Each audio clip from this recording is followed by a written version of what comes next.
There are things out there, creatures, monsters, ghouls and spirits, beings that fall outside the realm of visible truth, beyond the confines of our basic reality. They lurk in the dark, haunt the recesses of our minds, and stir our curiosity in the unusual and weird. They are taboo topics, stories that we tell around the campfire and folklore passed down from our ancestors. We've been taught that these things don't exist, that they are merely myth and legend. Or are they? Welcome to the Occult Archives. I'm your host and spooky librarian, E.M. Moon, but feel free to refer to me as E. Here lies a space beyond all spaces, a library full of arcane information enough to drive any normal person mad. If you can think of it, if you can question it, the archives probably have what you seek. Tonight's episode is part 2 of issue number 2 of 667, which was the last episode we did. So if you haven't listened to that, I would recommend going back to the previous episode, I guess, was that 9? I think so. And listen to that before you give this one a listen. Violent Eve. Vi, you're home! Missy stood to greet me when I walked through the front door. Jeremy was gone, but had been replaced by half a dozen scantily clad women. Yes, was all I could reply. I was still a bit shaken after my escape from the salon and desperately wanted to clear my head. So, we're going to a big party tonight that Jeremy is throwing for us. Missy leapt up off the sofa and came to jump in front of me. Great, I feigned excitement, but I'm sure I fell flat. Wear something sexy, Missy winked, looking down at my tattered shorts and shirt. I don't really have anything fancy or sexy, for that matter, I admitted. I had cut down over half my wardrobe, but had never been one to dress sexy, as Missy put it. Take my card, buy whatever you want. Jeremy said that whatever you need, he's got you. Missy fished around in her purse before handing me a Centurion Black card. I don't even know where to go. I obviously didn't know the area and didn't want to go out alone. Not after what had just happened. I'll call a car to take you a few places. Get a dress, some shoes, accessories, whatever.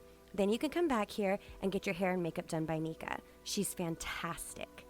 Missy gestured to a very flaxen-haired woman that was rolling a trolley of makeup into the living room. Let me go freshen up real quick. I just needed a moment before heading back out again. You do that and I will call the car around.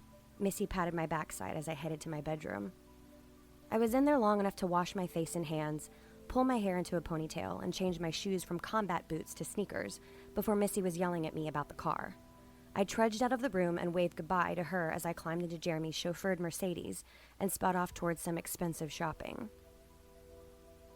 The first 3 shops were a bust. The employees were rude and stuck up, not the sort of place I wanted to purchase clothing from. Besides, all of it was hideously gaudy, with neon colors and animal prints that made my stomach churn. I made the car wait for me as I wandered up and down the streets in the area, trying to find a store that suited my sensibilities. The driver had told me that I needed to be back at the car by 4, but it was already 3. I needed to find something, and quick. A little shop with a hand-painted sign caught my attention. The scent of sandalwood and flute music lingered in the air as I almost passed it by. The Rabbit Hole.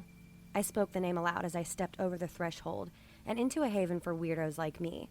Everything was draped in lush velvets and dragon tapestries, with novelty knickknacks and racks of hand-sewn clothing. Hello, Alice. Is there something I can help you find? The Queen of Hearts, perhaps? Or maybe the White Rabbit? A woman with hot pink pixie cut greeted me from behind the counter. Hi, I'm actually looking for a whole outfit for some fancy party tonight. My friend and I are going out for our birthday. I stopped to check out a rack of jewel-toned corsets.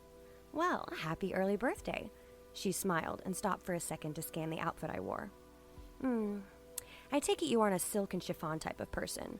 No long fancy dresses, but nothing too short either. Maybe in purple? She came around the counter and meandered through the racks that were all color-coded. I love purple. I smiled as I followed her through the shop. Let me see. I have just the dress in mind. The pink pixie sorted through the rack before finally snagging a piece to hold out and show me. It was gorgeous. The fabric was soft and flowy in a print that looked very much like a swirling violet galaxy. The hemline was high in the front as it cascaded longer down the back. The sleeves were capped and the back had sheer lace corseting. "That's just perfect," I exclaimed, bringing my hand to my mouth. "I figured you'd like it. Try it on." She hung the dress from my fingers. "You said you needed shoes, too. A necklace, maybe?" I followed her back to the heavily curtained changing stalls. All of the above. I was told to get whatever I wanted. I thought about how fun it might actually be to dress up for once. "Oh, yes. Since it is your birthday, and she told you to get whatever you want, I'm going to create you an absolutely killer outfit. How old are you going to be?" She brushed the curtain back for me to step inside one of the changing rooms. 30. I hated saying it out loud. 30. It was all downhill from here, or at least it felt that way. "You're older than me? No way." She didn't believe me. "I just turned 28 in April." "Yep. 30. Tomorrow." I nodded, sliding the curtain back. 30. Tomorrow. I didn't look my age, but I was starting to feel it.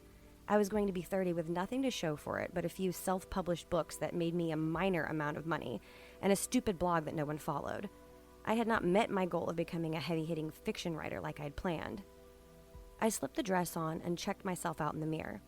It surprisingly lay well on my shortened frame, but I would definitely need some sort of heel to make my legs look longer. They were so stumpy. "What's your shoe size?" I heard Pink Pixie ask through the curtain. 6? I think that was the right conversion for US sizes. I heard her pad off and went back to admiring myself in the mirror. I felt like maybe I needed a new bra and a necklace or something to finish it all off, but other than that, I actually liked the way I looked for once. My eyes fell on my slicked hair that now hung over my shoulder. I wasn't sure how I felt about it straight. I kind of liked my unruly curls. Maybe I'd have Nika curl my hair when I got back, but even then it needed something to completely tie it all together. A crown, a headband of crystals and hues of the night sky. If I had had the time and prior notice, I could have possibly found the stuff to make one, but now it was too late. It'd be nice if the rabbit hole had something like that. Doubtful. "Come out here and try these shoes on. I think they'll be perfect," Pixie called out to me as I slipped through the curtain. She handed me a pair of calf-high velvet boots with a rather large wedge platform. "Almost 5 inches, Pixie pointed out the height as I slipped my sneakers off and laced up the boots. Wow, I'm impressed by myself. I caught a glimpse of my figure in a full-length mirror. "It's perfect on you. I thought this necklace would go well with it." Pixie handed me a choker made out of velvet ribbon with a singular silver moon dangling in the middle. Now if she only had that crown I dreamed up. "I'll take all of it." I tugged my boots off and pulled the dress up over my head. I hadn't even bothered to take my clothes off before trying it on. Pixie folded the dress and snagged the shoes before carrying them back to the counter. I stuffed my feet back in their sneakers and shouldered my bag. I did want to see if she had any cute accessories that I could wear in my hair. The shocking ginger color left the whole ensemble too open for me. "I want to wear something in my hair as a sort of finishing touch. Do you happen to have any crowns or cute headbands?" I placed my hands on the counter as Pixie started to ring the dress up. "Oh!" A light bulb went off in her head and she ducked under the counter before she slid the door back on the glass case. This would be perfect." Pixie stood up holding a wire-wrapped headband in silver, studded with purple and black crystal points. "Rainbow and lavender aura quartz with onyx?" I breathed in question. The crown looked just like the one I'd put together in my head. I had a fondness for crystals. "I don't remember stalking that, but we get artists who sell their work in here all the time. Maybe someone else set it up for display." Pixie shrugged and went to ring up my shoes as I gazed down at the crown in awe. "I don't care how much it costs. I'll take it." I set the band back on the counter. Pixie finished ringing everything up and slipped it into a black bag before giving me my total. $348.78. She sucked in air through her teeth at the steep total. I was also shocked. I never spent over 50 pounds on anything. I took the black card out of my wallet and handed it over to Pixie. "A black card? What did your friend do for a living?" Pixie eyed me suspiciously for a second. "It's her boyfriend's card. Maybe that was too much information. Did I look dodgy?" "I'll have to call and verify with him." Pixie picked up the phone and dialed the number that was on the back of the card. After chatting with the person on the other end of the line for a few minutes, they must have put her through to Jeremy. "Yes, hi. My name's Angelica, and I work at the Rabbit Hole here in New Orleans. There is a..." Angelica paused and mouthed for my name, so I told her. "Violet Quirk that is using her black card to make a purchase for..." "Oh, you don't care the cost? All right. You're most welcome. Bye-bye." Angelica hung up the phone. "Am I in the clear?" I had been nervous there for a second. I didn't want to make Jeremy mad at me. He said to give you whatever you wanted. Angelica winked and reached up to grab a crescent moon-shaped bag off the top wall. She rang that up too before scanning the card. Then she stuffed the receipt in the bag, but paused before she handed it over and the card to me. I'm Pixie, by the way. She smiled, the studs in her cheeks spreading wide. I thought it was Angelica. I smirked. Obviously, Pixie was a nickname, and oddly enough, the one I had given her. That too, and you're Violet. Come back and see us soon, okay? Bye, Alice. She winked at me and passed my bag off. I grinned shyly before exiting the store and made my way down to the car that was thankfully still waiting for me. My new home was a total madhouse when I got back. Missy was running around with a cocktail in her hand, directing some girls to Mika and others to the kitchen for drinks. There was loud talking, even louder music, and a haze of smoke hovered in the air. Missy stumbled over to me drunkenly and handed me a cocktail of my own before shooing me to the bedroom to bathe and get myself dressed. She wanted me to get my hair done soon. I had no idea what to do with my makeup, so I left myself blank and donned my new dress and boots before stuffing what little things I needed into my new moon-shaped bag. When I came out of the room, 2 girls were standing on the bar in the kitchen, hollering at the top of their lungs as a song blared on the Bluetooth speaker in the living room. Missy was sitting in front of Mika as she curled her bleach blonde hair with a barrel iron. Her makeup and nails were already done. She didn't look like the Missy I knew, but people did change. This new Missy, however, was very different from the one I grew up with. Violet, get over here and get your hair done. Oh my God. Missy jerked in her seat and Mika had to follow the movement so she didn't burn any hair. Your outfit, where did you get that? Was she impressed with my ensemble? The rabbit hole? I didn't like any of the other places. I scrunched up my nose. Well, this is definitely you. And those shoes make your legs look so long. Missy let Mika finish the last curl and spray her down with hairspray before she got up from her seat and patted it for me. Can you make it look less flat? I asked the hairdresser as Missy flopped over the couch, drinking a martini. Did someone just straighten your hair? Missy asked me, and I murmured with a yes. Well, besides shopping, where did you go today? She was suddenly interested in what I had been doing since I got here last night. Off with the man that found my phone. It's complicated. I closed my eyes, hoping that Missy wouldn't be asking me any more questions. You haven't even been here 24 hours, and you're already getting into trouble. She clucked at me. No trouble, just... New Orleans is a weird city, I replied. That was the best I could do without word vomiting about all the other crap that was going on. You should invite him to the party. Missy winked at me. She didn't care about my personal drama. I don't have his phone number. Besides, I don't think it would work out. I was still very shaken from earlier. Either way, you're the last one to get ready. Let Mika do your makeup real quick and then meet us out front. Jeremy got us a stretch hammer. Missy clapped her hands and leapt up off the sofa. She gathered up all the other women and started steering them to the front door while Mika got to work on my makeup. Why did I have this sinking feeling that something was wrong tonight? Maybe the moon was full, or maybe it was just the city. I just hoped that this birthday celebration didn't end in chaos. Adam Bodine. This is quite possibly the craziest party I have ever done music at. I spoke to Nate as he helped me finish getting my equipment set up. People were lining up outside the gates, waiting to get inside. I know, right? A fucking cemetery? I heard the place isn't even on the map, and you saw what the drive was like out here. Seriously crazy. Nate hooked up my final speaker as I connected everything with the lighting rig that had been provided for me. And what is this party for exactly? I didn't even know what I was doing music for. This dude owns 20 gentlemen's clubs in the southeast area. It's his girlfriend's birthday or something. Nate waved his hand in the air. Today? I wondered. Mine was tomorrow, the 6th. I don't know. I think he mentioned something about a special thing he wants to do at midnight for her 30th. Nate looked like he wanted to get over to the bar that stood near a huge mausoleum. Same as me, I muttered. What were the odds? Oh yeah, your birthday is the 6th. Nate had forgotten, as usual. Gotta get to the bar. They're going to let the ghouls in. Nate wiggled his fingers in the air as he backed over to his station. Whoever was controlling the lighting at this party flipped a switch and little pricks of shimmering light started flitting about like tiny ghostly specters. Small fires erupted in urns lining the trails and lit the dirt pathway with an orange glow. The gates opened and I could hear people filing into the cemetery as I started my first track. Most of the women I saw pass by my booth were in shiny vinyl dresses with hair twice as big as their heads. Strippers. They were all strippers. Not to say that they weren't attractive, but the strippers down here had a reputation for getting themselves into drug troubles and drama. Regardless of the company, the check was too good to pass up. Woman after woman stopped by my booth and danced for a minute, drink in hand, before winking at me and wandering off to be with friends.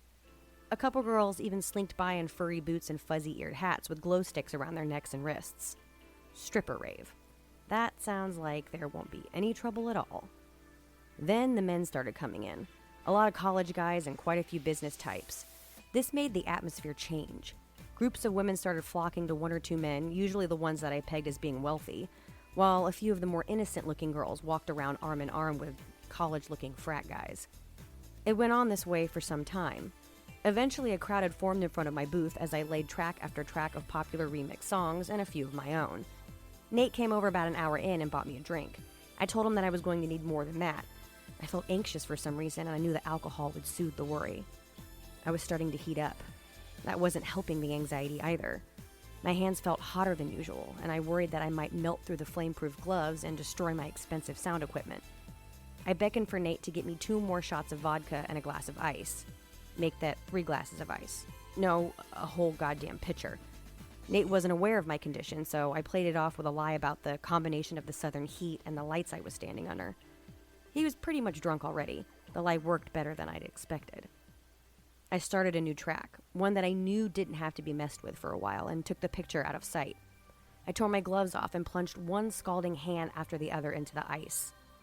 The movement was so quick, yet when I pulled my hands from the pitcher, they were steaming from the cold. The ice now nothing but water. That quelled the heat a little bit, but the fire still crept through the rest of my body. I pulled my jacket off and tossed it over the chair next to me. I had a few layers on so I could afford to lose 1 or 2. My hair had been down with my hood up, but now that there was no jacket and I physically felt like I had been dropped in a volcano, I pulled it back from my face and tied it off with a bandana. Naked would have been the best option at this point, but highly inappropriate given the company. I was just getting back to mix my track when a hand fell upon my shoulder.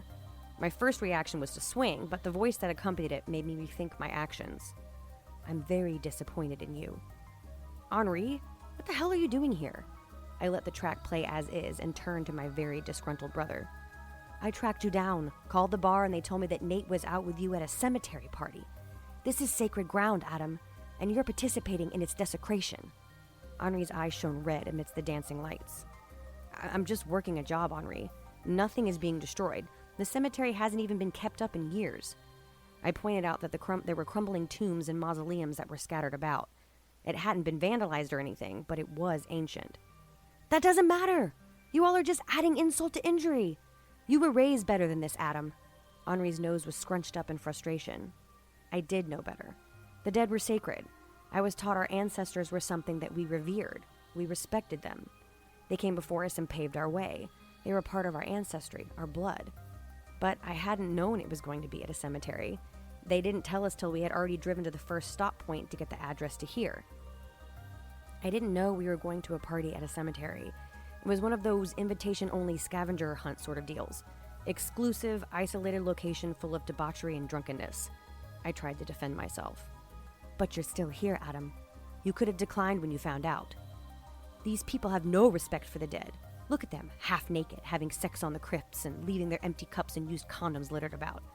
This is just bad energy for all of us." Henri was a lot angrier than I thought. I had really fucked up. "What do you want me to do? I can't just leave right now. It would be unprofessional and I won't get paid." I was being selfish, but I didn't want to live in Henri's upstairs apartment for the rest of my life. "Then this is on you. You deal with the consequences. I'm not going to stick around here for the aftermath." Henri was really, really disappointed in me. But what did he think was going to happen? "What's going on, Henri?" I had completely forgotten about my set and just let it loop to the next song on the playlist. "Something isn't right. The whole day has been off. Wild energy all about. Jackie told you he felt it. I felt it. Do you not?" Henri wasn't sure why I wasn't picking up on the weird vibes that had been floating around all day. It's not like we had the same DNA. I didn't have the gifts that he did. Though I did feel weird. Physically. I was sweltering now, sweat dripping from my face. I had to have a fever, or at least I was getting close to it. These hands weren't normal either, but that had been going on for weeks now.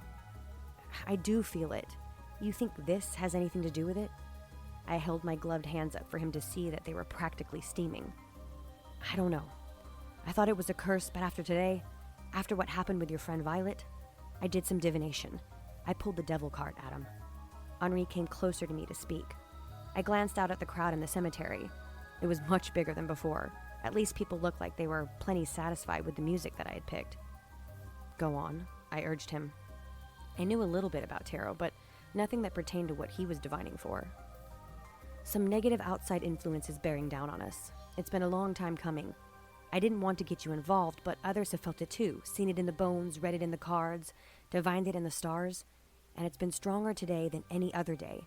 We've seen the signs. Something bad is going to happen. And tonight. Henri looked almost scared, and he was never that. It'll be fine, Henri. If anything is going to happen, it won't be right now. The sky is clear, the weather's nice, nothing bad out here tonight, I assured him, turning back to my computer. That's when I saw her. Amidst the gyrating strippers and flashing rainbow lights, she was standing still next to a disintegrating statue. She stood out from the crowd, dressed completely different from all the other women. Henri may have been feeling the negative energy, but the mere presence of this girl struck a positive chord deep within me.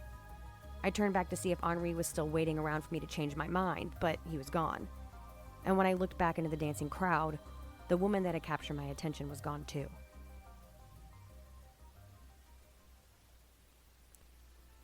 Violet Eve. It was dark by the time we left, and Missy still hadn't told me where it was that we were going. She kept saying that it was Jeremy's surprise. The other girls in the limo were beyond rowdy the whole ride to wherever the hell it was that we were going. A winding road led us just out of the city and into the countryside, where it twisted around through cypress trees dripping with Spanish moss and culminated in old wrought iron gates. A cemetery. Happy birthday to me. Despite the events of the day, this was a pleasant surprise.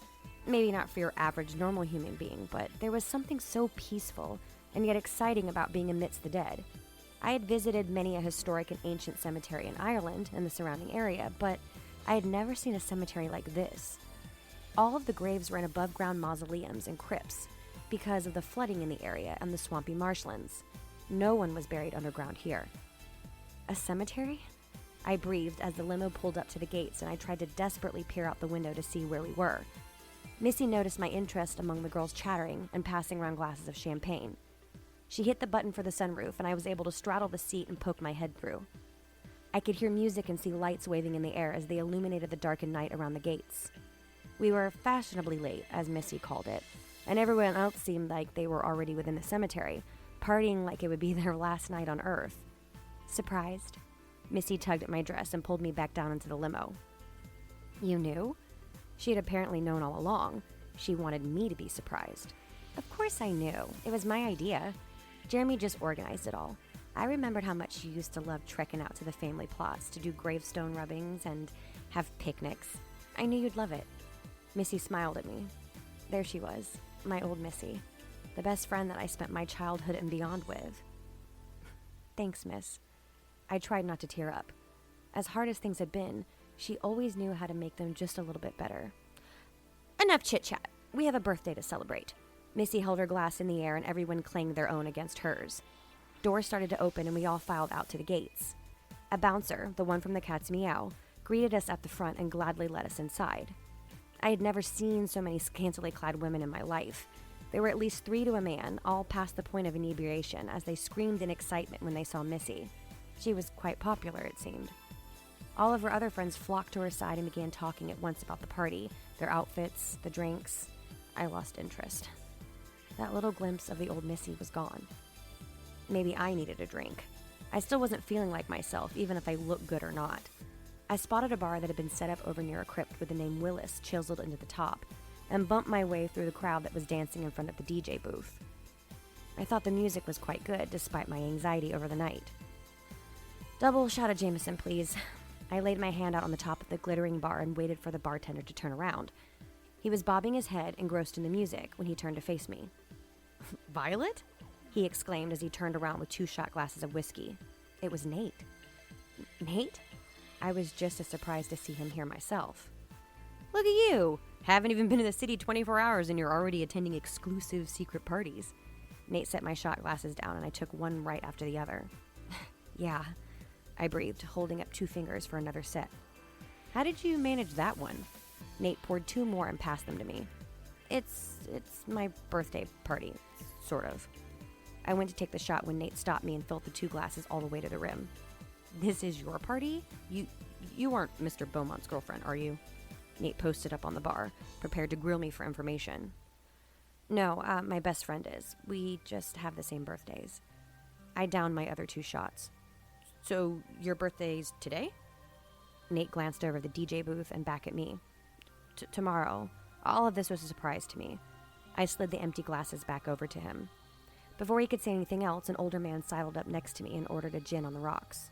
Ah, Violet. It was Jeremy. I knew he'd be here, but I had hoped that I could avoid him. There was just something about him that was unsettling to me. While I appreciated the party, I didn't really want to sit and chat. Hello, Jeremy. I forced a smile and tapped on the bar for another shot. Nate brought it to me, but before I could take it, Jeremy had his own drink and started to lead me away from the bar.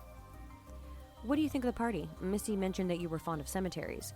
Jeremy led me over to a quiet spot near a plot flanked by 2 angels. If you could call anything quiet around here. I am. There are a lot of beautifully haunting ones back home.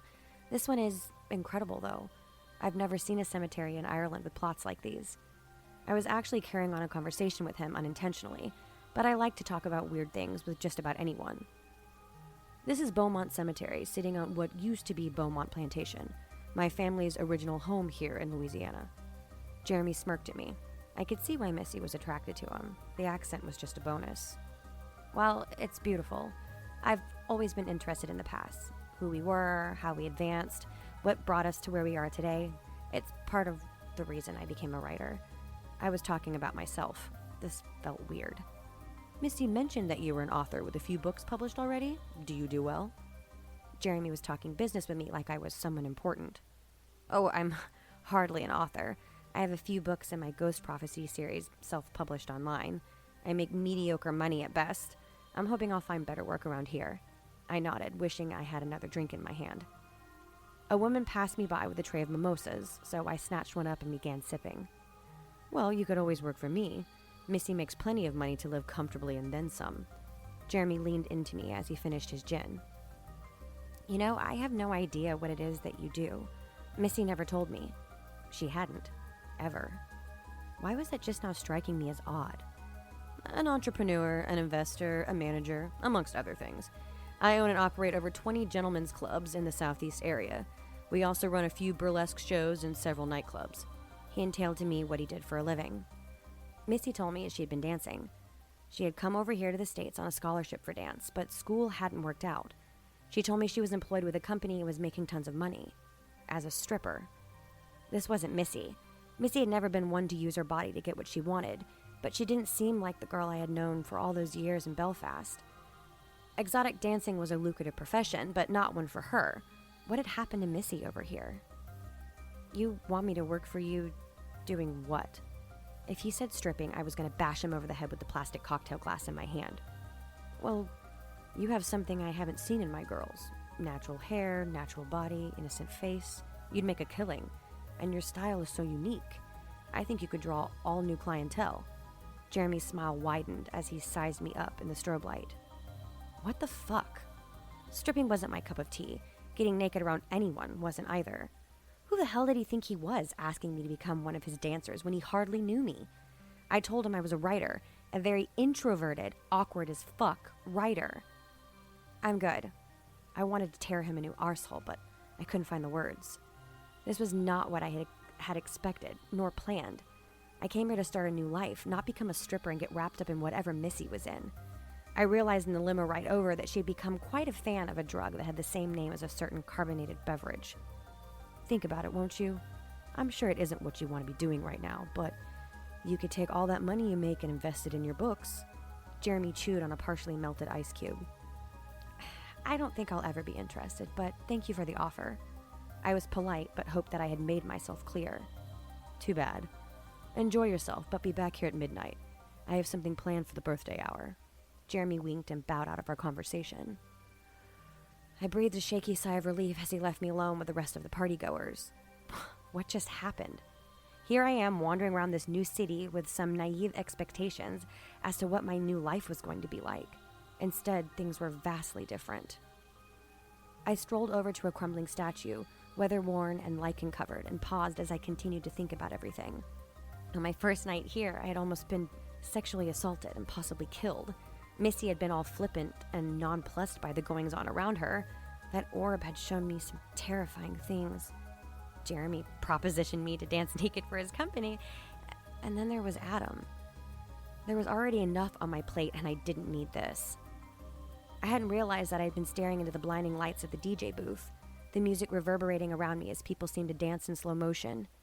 My chest felt tight and my arms started to tingle as I took in heavy breaths, but never felt like I was getting enough oxygen. I was starting to have a panic attack. There was no way I could calm down here amidst the chaos, so I decided a late-night cemetery stroll would do me good. I didn't even know what time it was, but I didn't care. I needed to get the hell away from all the crap that had just surfaced. The path I was on led around the back of the cemetery, since the festivities seemed to be centered at the front of the graveyard. This direction would have fewer people to make me panic more or get in my way. I clutched at my chest as I hobbled down the dirt path in a direction unknown. I found myself in the far back of the cemetery. The music was but an echo back here, and the lack of artificial lighting made it possible to view a heaven smattered with a trillion stars. This was what I did when I was upset or anxiety reared its ugly head. I'd take to nature to heal me, to calm me down. Mom had always been a very spiritual person who was connected to the earth, and she had passed that trait on to me. Nature and times before our own featured heavily in my writing, but none of the content that was published. I wrote paranormal romances and historical fiction with a paranormal twist, but I wanted to branch out. New Orleans was supposed to help me finish up Ghost Prophecies, which was new adult fiction, and then finally branch out to adult urban fantasy and adult romance. Just fiction for adults. I was going to be 30 after all. What the fuck am I doing with my life? I scolded myself aloud as I sat down on a rough stone bench, my hand still over my heart. This wasn't what I had in mind for my birthday either. I loved the atmosphere of being surrounded by those that had lived before me, but I wasn't a live people person. To say that I was shy or quiet was an understatement. I was a full-blown introvert. Life just worked better for me that way. I wanted to be home, real home, with a hot cuppa and a good book, playing the classics on the radio as I silently rang in my 30s, just another night alone. But here I sat, dressed up far nicer than I had ever been in my life, alone on my soon-to-be 30th birthday. I got the alone part right, at least. I was a sad creature. I could feel it deep inside me. I had done nothing with my life, nothing to show for the good woman my mother tried to raise me to be, all by herself, I might add. I had dropped out of school, decided that I wanted to be a writer, and spent the better part of my later 20s working menial jobs with no benefits while I struggled to be the author that I so desperately wanted to become. I not only wasted good years of my own life, but my mother's too.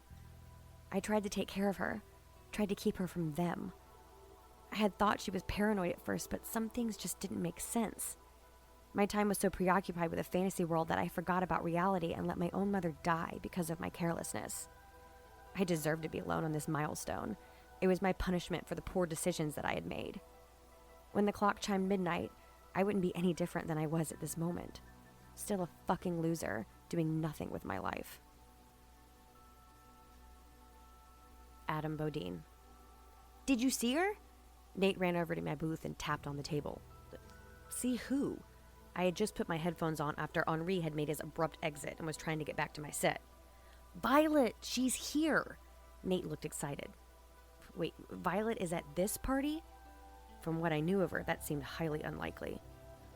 Her best friend is the birthday girl. Well, they both are. Nate relayed to me what he knew. Her birthday is today? I was a bit baffled by what Nate was saying to me. No, tomorrow, the same day as yours. Nate shook his head. She had a June 6th birthday too? What were the odds? Where did she go? I asked. I needed to talk to her. I had never been able to find her earlier today, and I needed to apologize. Mr. Beaumont took her off the talk, but I didn't see where to. She had this purple starry print dress on and big platform boots. You can't miss her. Nate described what Violet was wearing. I hadn't missed her. I had just seen her standing by the statue. I was gonna say something earlier, but it looked like you were talking to Henri. Now it was Nate's turn to seem confused. Yeah, he was chastising me for desecrating sacred ground. I set up a new playlist to loop and took off my headphones. It's a cemetery. Nate didn't understand Henri when it came to this side of things. But he's right. If it wasn't for the money, I would have left. I came around the side of the table and scanned the area for any sign of Violet, but all I saw was a boatload of strippers and men who were enjoying their company. She was over in that area. Nate pointed to a specific crypt. Downwind of that was the statue. Maybe she had gone down that row of tombs. Keep an eye on my booth. I need to go find her, I instructed Nate. He knew a little bit about what had happened this morning, so he knew how important it was for me to talk to her. Do what you have to. I'll cover the music. Nate nodded as I ran off in the direction I figured Violet had gone. I found her all the way in the back of the cemetery, alone, sitting on a memorial bench. Violet's head was hung low, her hair shrouding her face. From the looks of her defeated posture and shaking shoulders, she was crying. Violet? I didn't want to scare her, but even for my size, I was known for being fairly stealthy. Her head shot up and she wiped away the makeup that was running down her cheeks. Adam? She wasn't expecting to see me either. Are you okay? I was cautious with her. Didn't want her running away like a frightened animal again. I'm fine. Peachy. Fucking fantastic. Her words were slurred slightly. She'd been drinking. The birthday girl shouldn't be this sad on her special day. I tried to make light of the situation as I sat down beside her. 30. Only 30, and I haven't done a goddamn thing with my life. She was drunk, but her thoughts were still clear. What do you mean? You're here in New Orleans, living your life, trying to move on from things you'd rather leave behind. You're doing pretty well, I assured her. She just looked at me like I was crazy. Apparently, she didn't believe a word I said. You said you were going to be 30? I steered the conversation somewhere else. Yeah, tomorrow. Violet bit her lower lip, looking like she was trying her hardest to fight back tears in her drunken state. Me too. What were the odds that she and I had the same birthday and were turning the same age? Maybe that's why I was drawn to her. Henri was better with all that astrological stuff, but I knew a little. Really? Violet tried to sober herself up as she shakily withdrew a cigarette from her moon-shaped purse. She offered me one and I accepted. Yep, 30 at midnight or something like that. I'm not even sure the exact time. I shrugged, lighting my own cigarette. What are the odds? Violet leaned back on the bench and stared up at the sky. Slim to none, I replied and looked up to stargaze with her. Do you believe in God, Adam? Violet uttered out of nowhere. Not biblically per se, but I do believe there is some form of higher power, whatever it is. I responded, scooting closer to her when I noticed her shivering. It wasn't cold by any stretch of the imagination, but I was just the man to warm up anyone who was a bit chilly. That's how I feel. Like, this God that they all talk about. If all of that is real, it seems kind of cruel to me to doom the creatures that it so lovingly and painstakingly created to hellfire, all because they don't follow its rules. Humans are too complex to just take orders and follow blindly, yet we do. And to what end? Your government is rife with so-called believers that are ready to condemn anything that their God tells them is bad based on a book that may or may not have been written by their higher power. Violet just word vomited. This milestone really had her mind going. Gay marriage is legal now. Score one for the United States. I think I'm having a midlife crisis. Violet slapped her hand to her forehead, causing the crystal crown on her head to slump forward. You're not even 30 yet. Slow down. You have plenty of time, I assured her, but she wasn't so sure herself. I was supposed to be a best-selling author by now, and instead I'm getting propositioned by my best friend's boyfriend to be a stripper for his company. Violet scrunched up her nose and took a long drag. Seriously? What did you say? I asked. That was forward of a man she barely knew. No. Fuck no, but nicer. Missy ran off when we first got here, and I figured I would just spend the rest of the evening alone and wait out the big 3-0 all by myself. Violet turned herself away from me slightly. That may have been my hint to go. I noticed a morning glory flower creeping up the side of the bench and picked it from its vine before leaving her to herself. Happy birthday, Violet. If you decide that you don't want to be alone for the whole night, come find me. I went to hand her the flower when she looked up from her lap.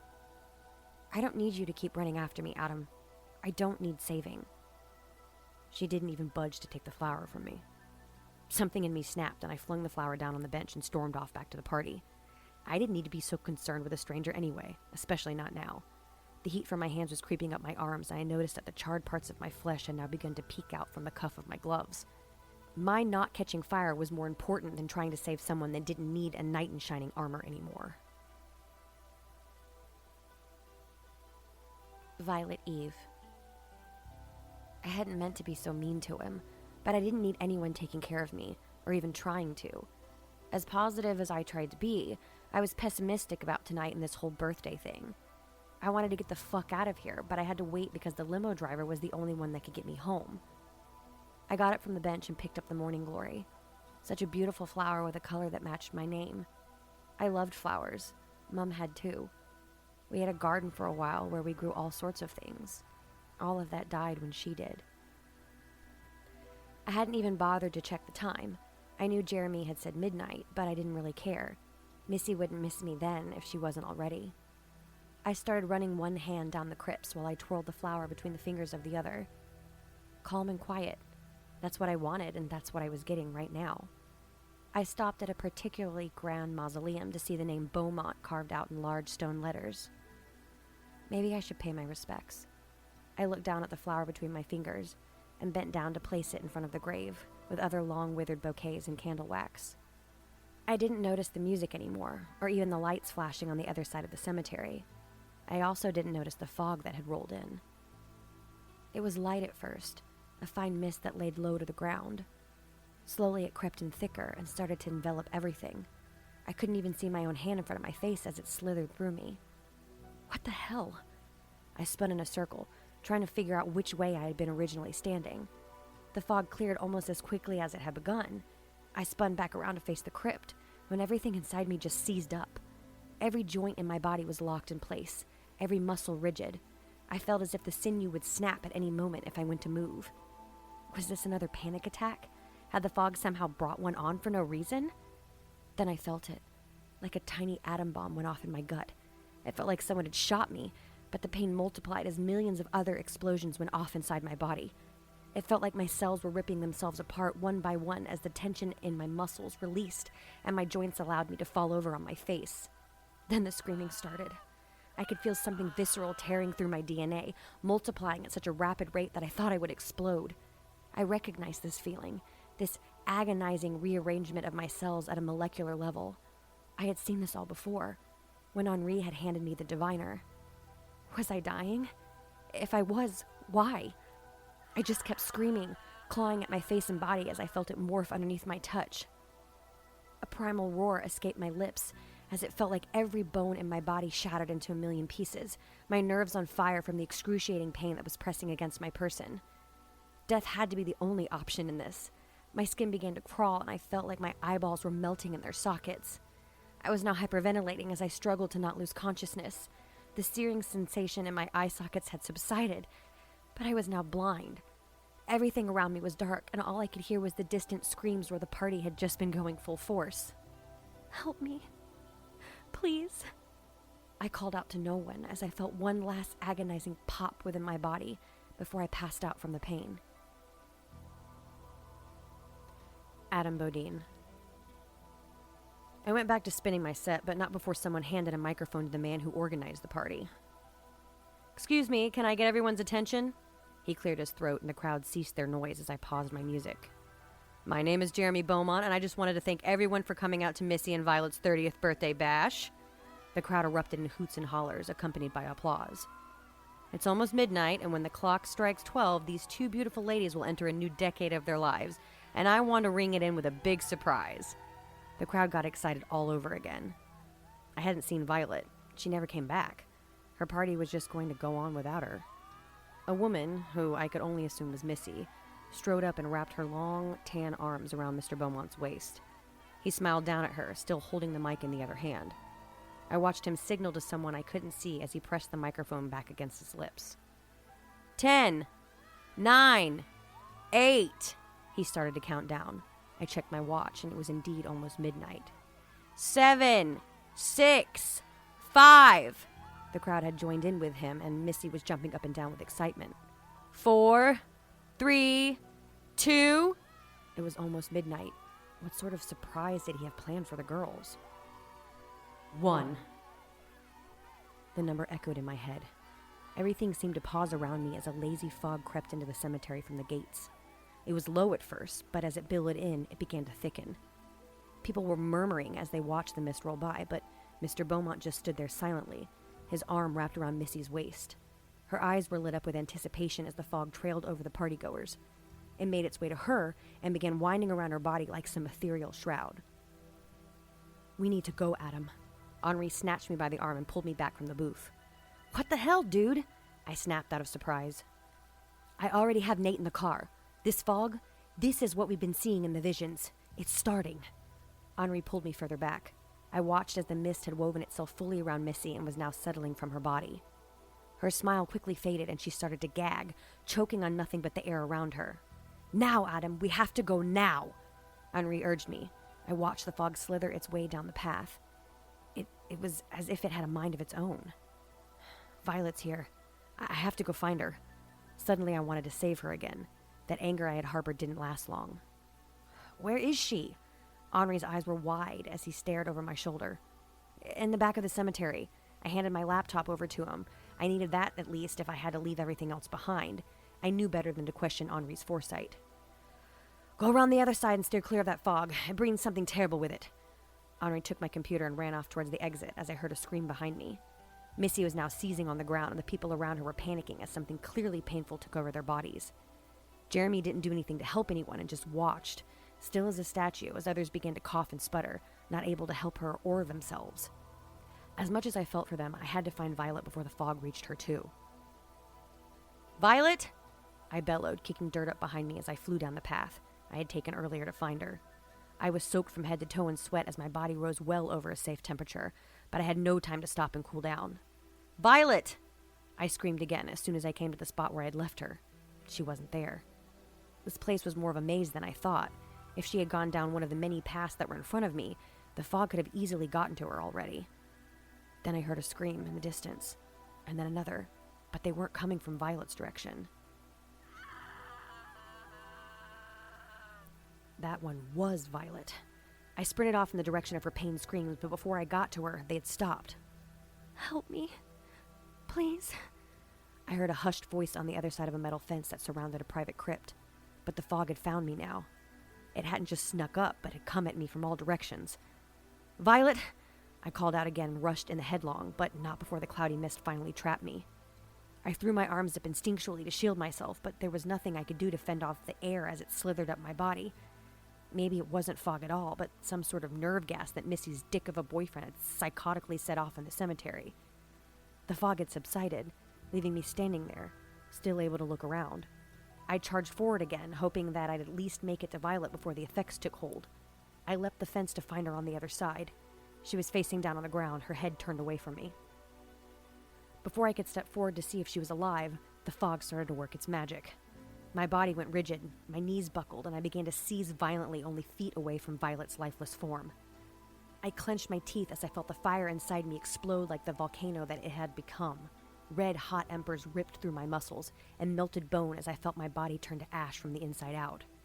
The fancy gloves Henri had made me melted from my fingers and fused to the dirt on the ground around me. Tiny cracks in my forearms started to form, bubbling and blistering as the blood ran like molten rock in my veins. I couldn't take the pain, and I felt like I was going to bite my tongue off if I didn't scream and let some of it out. A growl erupted within me as I threw my hands to my face. It too burned like the charred flesh of my hands. My breathing was heavy as I struggled to keep myself conscious. One last searing jolt, like a million hot knives to the gut, and then it all stopped. My skin didn't hurt anymore. My hands didn't feel hot. I didn't feel hot either. Maybe Henri was wrong. Maybe the fog had been a good thing. It seemed as if it had cured everything that ailed me. I carefully peeled my body from the dirt path and pulled myself into a standing position. When my vision adjusted from the blinding agony I had just been in, I took a look at my hands, expecting to see flesh and bone. But it was worse.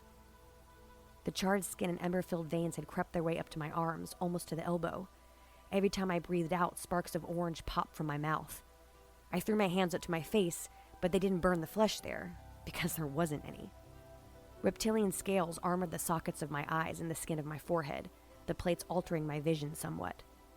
My hair was tangled in something, and when I reached up to fix the knot, I felt them. Horns. Hard spirals of keratin protruded from the crown of my head and curled back from my forehead. My only instinct was to roar into the air like some feral animal. What had I become? What had that fog done to me? Done to Violet? And Missy? I could hear loud screams now, screams of agony and fear. I scooped Violet up in my arms, her body limp in my grip. She was practically dead weight, but she was breathing. I threw her over my shoulder and sprinted off towards the cemetery gates. It sounded like people were being slaughtered. Total chaos had broken out as Jeremy and Missy stood near the bar, watching as the people around them writhed in torment on the ground. They were dying. All of them were dying. Their bodies had swelled up and boils had formed on every exposed surface of their skin. Flesh was splitting and blood had begun to seep from orifices. I heard Violet stir in my arms. "Don't look," I whispered as I ducked behind some obelisks and cherubs until I came to the gates that still stood open. Jeremy's attention snapped in my direction as I slipped under a velvet rope blocking the front gate and began running towards the tree line into the dark.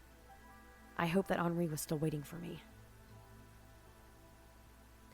I effortlessly carried Violet down the dirt road for a quarter of a mile before I saw Henri's truck. The headlights flashed at me and the engine roared to life. I picked up my pace and brought her right up to the passenger side where Nate sat. "What the fuck?" he screamed and flailed himself backward into Henri. I forgot that I didn't look like myself and felt sort of bad as I began to laugh at Nate's apparent panic brought on by my disfigurement. "You never listen to me, do you? I told you to steer clear of that fog." Henri slammed his fist down on the steering wheel. "Adam?" Nate's eyes were so large, I thought they were going to just pop out of his skull. "Yes, help me get Violet into the truck." I lowered my head through the window and Nate backed himself up again like a cornered cat. "Help him, Nathaniel! Now is not the time to judge your friend." Henri pinched the underside of Nate's arm and he jerked, unlocking the door to come out and assist me. "Is she alive?" Henri narrowed his eyes at me. "Yeah," I responded, holding her close against my chest. "Does she look as ugly as you?" Henri picked at me, knowing that I already felt bad enough as it was. "I haven't checked anything on her. It was dark and she was facing away from me," I spouted as Nate got into the bed of the truck and arranged some blankets and a tarp to set her down on. Henri climbed in the bed with him and held out his hand to take Violet as I passed her off. He laid her out on the blankets as I leapt up into the bed next to her. "Looks like her hair went white from fright." Violet's head lolled to the side as Henri went to remove the hair from her face and see what damage had been done. Her skin already had this weird dusty purple color to it, but when Henri moved the thick locks from her face, it surprised everyone. "Jesus fuck, what the hell is going on?" Nate needed to stop being so hilariously scared, but at least he was for good reason. Violet's eyes were closed, all except the third one that was planted in the middle of her forehead. The hair on her head was virgin white, as were her eyelashes and eyebrows. Her skin seemed to glow a faint lavender under the blanket of stars above. Is she looking at us?" Nate pointed at the beautiful indigo eye that sat in the middle of her forehead. "No, she's still unconscious, but we need to get the hell out of here before that girl and her crazy-ass demonic boyfriend gets a hold of us." Henri covered her with the blanket. "But is she going to be okay?" I had been able to survive the ordeal and stay conscious, but her tiny body hadn't been able to withstand the pain. And the others? Why had we reacted differently than they had? "You stay in the bed with her. Keep her warm until we get back to the city. Then we can start to figure out what the fuck happened to the both of you." Henri jumped out of the bed of the truck, followed closely by Nate. I huddled Violet close to me and swaddled her in the wool blankets that had been provided. The engine of the truck roared loudly as Henri made a hasty U-turn in the dirt road and headed back to New Orleans. The stars streaked by in the sky as I leaned into the cab of the truck and wrapped Violet in my arms. I wasn't able to save her from this, even though she had warned me not to. I had become a casualty because I couldn't leave well enough alone. But something in the back of my head asked me if it was worth it. Happy fucking birthday to us, Violet. What the fuck are we gonna do with these lives now?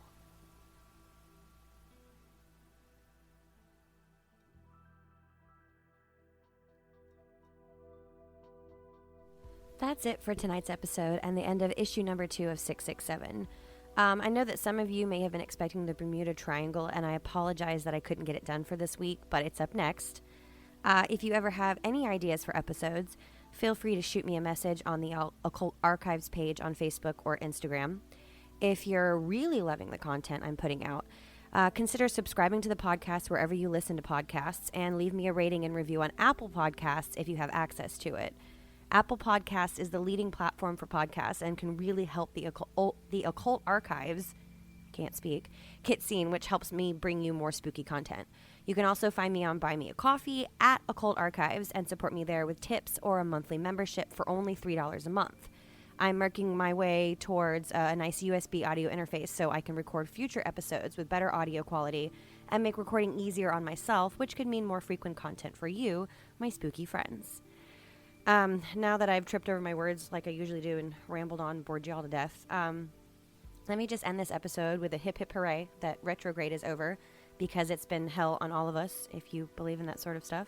I love you guys, and I will see you next episode. Until then, lock your doors, salt your windows, and remember, it's okay to sleep with the lights on.